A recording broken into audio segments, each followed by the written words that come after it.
Namaste viewers, welcome to Degula channel. Today in this video we will try to understand the meaning of Brahma-Sūtrāṇi. Brahma-Sūtrāṇi means the foundational text of all Vedantic analysis. It's a basic text.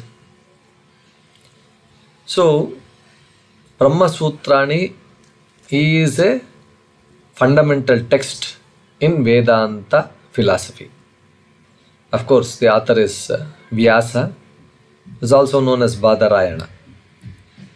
It's also referred to as Vedanta-Sūtrāṇi also, and it serves as a logical and analytical foundation of Vedanta, that philosophy, Indian philosophy, and it systematically interprets the teachings found in Upanishads about Brahman, that is that ultimate reality. So it is classified as Nyāya-Prasthāna. Nyaya means logical or analytical treatise.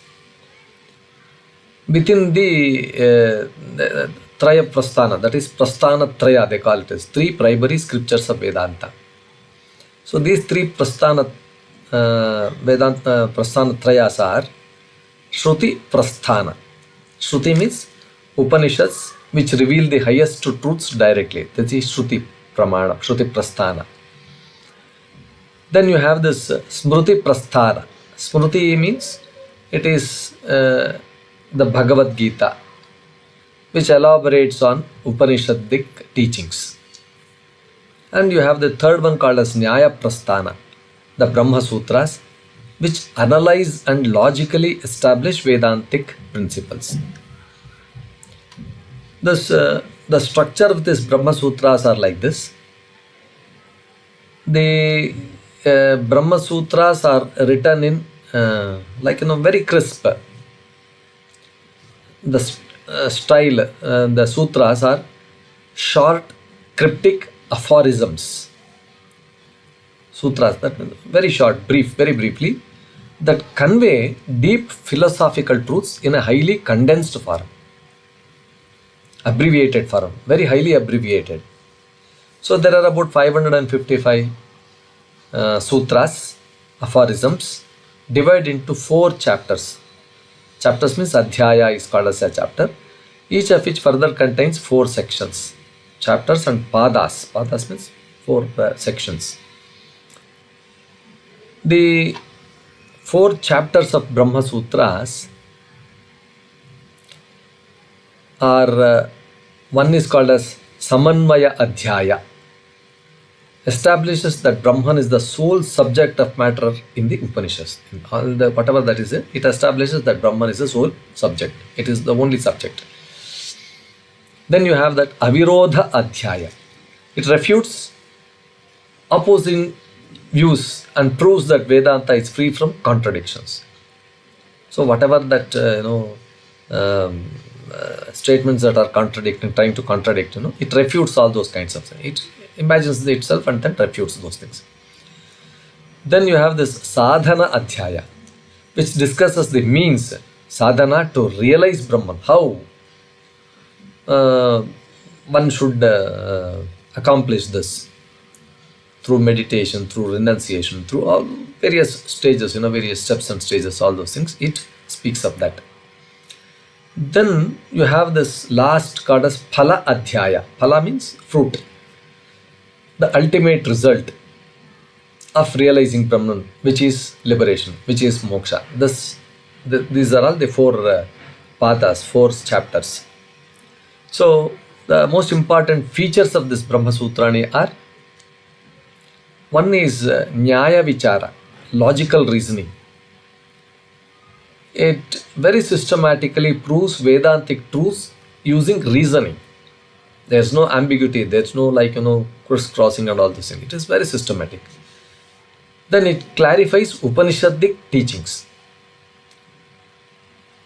So that is Upanishad Artha Nirnaya.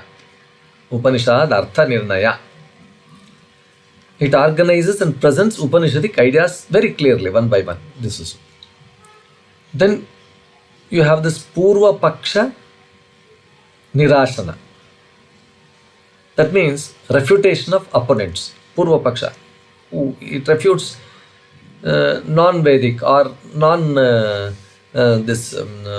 whatever that Veda, it opposes all those things, or it gives a clear picture that they are wrong. That is philosophy. In those days, the philosophies were Sankhya, Vaisheshika, and Purva Mimamsa. They were very, very prominent, philosophies. It refutes their many of their, although many of them they align with some Vedic things also, but there are many opposing factors. It refutes all those things. This is Brahma-Sūtrāṇi. So now here it comes like bhashya, that is the necessity of bhashya, the necessity of a commentary on these, like all these Prasthana-Traya or Sadhana-Traya, Phaladhyaya, all those things, So why it is necessary? The sutras are very, very brief, very, very cryptic, abbreviational type. Unless you get some acharyas, great acharya who is well known in the things, it will not be easy for you to understand. They require explanation. They require bhashya on these Brahma Sutras. Of course, there are most important of them are Shankaracharya's Brahma Sutra Bhashya, Advaita Vedanta, Sri Ramanujacharya's Sri Bhashya, it is called as Visishtadvaita Vedanta, in Sri Madhvacharya's Anuvyakhyana Dvaita Vedanta. So all these three are quite famous. They throw light, they explain the sutras in a detailed manner so that you can understand the sutras easily. So now, to tell you one simple example, Athato Brahma Jignasa. It's a very small and cryptic message. Now therefore, an inquiry into Brahman must be made. This is the first sutra and the foundation of Vedanta, urging one to seek knowledge of Brahman after acquiring a prepared mind. Athado. So every word is loaded with meaning. Every word is fully loaded with meaning, so that you will have to think, you will have to take some guidance from a learned guru to understand the meanings. You have Janmadhyasya Yataha. Very cryptic. Brahman is that from which the origin, sustenance and dissolution of the universe takes place. Janmadhyasya Yataha. So, this Vakya establishes Brahman is the ultimate cause of creation, preservation and destruction. So, this needs a lot of explanation. So, to conclude, the Brahma-Sūtrāṇi is a philosophical masterpiece. You can call it in any term you want, that logically establishes the non-dual nature of Brahman. It is an essential text for any spiritual seeker who wishes to understand Vedanta deeply. Without it, the teachings of the Upanishads would remain scattered and ambiguous. It serves as a guiding light for those on the path of self-realization. Yes, with this, we conclude this episode on Brahma-Sūtrāṇi, the meaning of this Brahma-Sūtrāṇi. I hope the explanation was quite satisfactory and then informative.